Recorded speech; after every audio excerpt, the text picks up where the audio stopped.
میں ایک عالم کے پاس فصول اکبری پڑھنے گیا تھا چھٹیوں میں، اگلے سال کراچی آنا تھا، میں نے کہا فصول اکبری پڑھتا ہوں، تو اس نے مجھے کہا کہ کھانا کھاتے ہیں آپ؟ میں نے کہا ہاں۔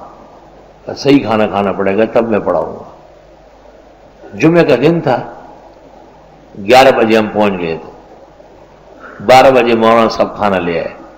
ایک اتنا بڑا کنڈا تھا، اس میں گائے کا گھی ڈلا ہوا تھا 1.5 کلو کے قریب، اور اس میں گڑ ڈلا ہوا تھا، اور 10 روٹیاں تھی تندور کی بڑی بڑی، وہ جو ایک روٹی مساوی 4 آدمی۔ تو میں نے آدھی روٹی کھائی وہ گھی کے ساتھ، بس کیا میں نے کہنے لگا آپ طالب علم نہیں، آپ نہیں پڑھ سکتے بالکل۔ اور وہ جو 9.5 روٹیاں تھی مولانا صاحب نے وہ گھی میں ڈالی، اور وہ آستین ایسے کیا تھوڑا سا، اور اس کو ایسے کیا ختم کر دیا، بالکل چاٹ کیا۔ مجھے کہا چاٹ سکتے؟ میں نے کہا نہیں حضرت۔ میں تو سمجھ گیا کہ واقعی یہ سبق تو بہت مشکل ہے، مجھے پڑھنا ہی نہیں ہے۔ جمعے کی نماز میں انہوں نے خوب تقریر کی ماشاءاللہ، بڑا تسلی آرام بہترین تقریر، بہت تسلی سے خطبہ پڑھا، نماز پڑھائی۔ نماز کے بعد لوگوں نے کہا کہ کھانا کھایا ہے؟ کہنے لگے نہیں۔ کہا کھانا تو نہیں کھانا، تو اب جا کے کھائیں گے۔ کہا یہ مہمان آیا تھا، اس کو تھوڑا سا کھانا لایا، یہ نے نخرہ دکھایا اور نہیں کھاتا ہے۔ میں حیران ہوا کہ یہ کیسے کھائیں گے۔ اس کے بعد جب وہ کسی کے یہاں دعوت تھی، چاول پکے تھے، اس میں اتنا بڑا بڑا گوشت ڈالا تھا، استاد نے آواز دیا لگا وہ خرانا لگا، اس کو آواز دی اتنا سارا گوشت لے آئے، وہ چاول پہ رکھ کے مجھے کہا آپ تو کھائیں گے نہیں۔ میں حیران تھا کہ کل تک میں نہیں کھا سکوں گا۔ اس کے بعد جب میں روانہ ہونے لگا، کہنے لگا چونکہ مجھے آپ کے مرنے کا اندیشہ ہے، آپ کھانا نہیں کھاتے، اس لیے میں سبق نہیں پڑھا سکتا۔ میں نے کہا کہ میرے باپ کی توبہ ہے۔ میں واپس آیا، مجھے اصل میں حضرت مولانا لطف اللہ صاحب نے فرمایا کہ میں رمضان شریف میں فصول اکبری اور تہذیب وہذیب نہیں پڑھاؤں گا، منطق۔ جب حضرت کی خدمت میں گیا، پوچھا کہاں گئے تھے؟ میں نے کہا مولانا عبد الواجد کے پاس جلسہ ہی گیا تھا۔ قصہ سنایا، حضرت ایسے ہنسے، ایسے زندگی میں نہیں فرمایا چل لاؤ کل سے ساری کتابیں جو پڑھنی ہے سب لاؤ۔ 7 اسباق حضرت پڑھاتے تھے، روز کہتے تھے منطق نہیں پڑھاؤں گا، منطق نہیں لاؤ۔ میں نے کہا ٹھیک ہے جی۔ پھر سبق پڑھا کے 5-6 کہتے تھے منطق کی مروڑے، میں لڑا دو پڑھا لے۔ پھر کہتے میرا اعتکاف برباد کیا آپ نے، تباہ و برباد کیا، کل سے نہیں پڑھنا۔ میں نے کہا ٹھیک ہے جی۔ پورے مہینے پڑھایا، حضرت پورے مہینے کا اعتکاف کرتے تھے، یکم رمضان سے اخیر تک شان کا اعتکاف ہوتا تھا۔ مولانا عبدالحق اور مولانا بادشاہ گل اور وہی جان یہ ان کے ساتھ اعتکاف میں آ کے ہاتھ ملاتے تھے، 2-3 منٹ بیٹھ کے بس چلو۔ حضرت 2-3 باتیں کر کے قبلہ رخ ہو جاتے تھے فوراً۔ پورا سبق پڑھایا، ایک دن ناغہ نہیں کیا، لیکن روز منطق کو پڑھانے کے بعد شور شرابہ کر لیتے تھے کہ اعتکاف میں کوئی منطق پڑھتا ہے، تجھے کہاں سے اتنا شوق ہوا ہے، یہ وہ۔ میں چپ چاپ جواب دینے تو کسی کی ہمت نہیں۔ اگلے دن پھر پوچھا اللہ کا منطق میں جمرے میں جی ہاں ویرانا شعبے بھی دیتا شعبے بھی پیا گئے گورا کلمہ اعتکاف خراب ماتا اعتکاف تباہ برباد۔ حضرت شفیق تھے بہت زیادہ، ان کا کرم اور مہربانی، وجزاهم اللہ عنا وعن هذا العلم احسن الجزاء۔ اللہ تعالیٰ ان کی قبر، روح اور جسد پر کروڑوں رحمت نازل فرمائیں۔ ہم جیسے نکموں کو ایسے شوق ذوق، ایسی شاندار شخصیت سبحان اللہ پڑھانے لگے تھے۔ جب بنوری ٹاؤن میں پتہ چلا تھا کہ میں ان کا شاگرد ہوں تو بڑے بڑے استاد دور سے ملنے آتے تھے، کیا پڑھانے سے، کہاں تک پڑھا ہے اللہ۔ تو بعض اساتذہ بہت سخت ہوتے ہیں واقعی، بہت زیادہ۔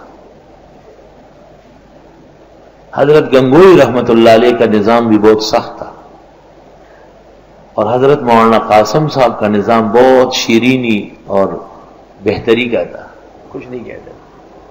حضرت گنگوئی تو کسی کے کپڑے میلے ہیں تو اٹھو یہاں سے چلو جاؤ گھر، کپڑے دھو کے آؤ۔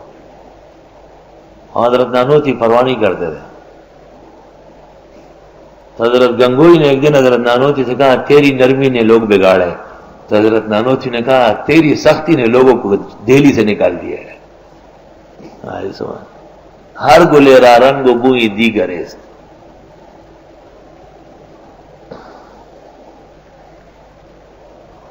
حضرت نانوتوی بہت کمگو تھے، سوائے خاص موضوع کی بات نہیں کرتے تھے. تو کسی نے ان سے بیعت کی تھی، پھر خط لکھتے تھے، مولانا جواب نہیں دیتے.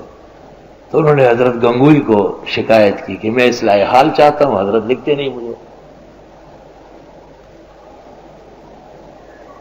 تو جب حضرت گنگوئی تشریف لائے دیوبند، مولانا محمد قاسم صاحب کو کہا کہ کیسے گونگے پیر ہو کہ لوگ پوچھتے ہیں اور تم بولتے نہیں. تو حضرت نے فرمایا لو بھائی آج بولتا ہوا پیر آیا ہوا ہے، اس سے پڑھ لو، یہ بولتا ہوا پیر ہے.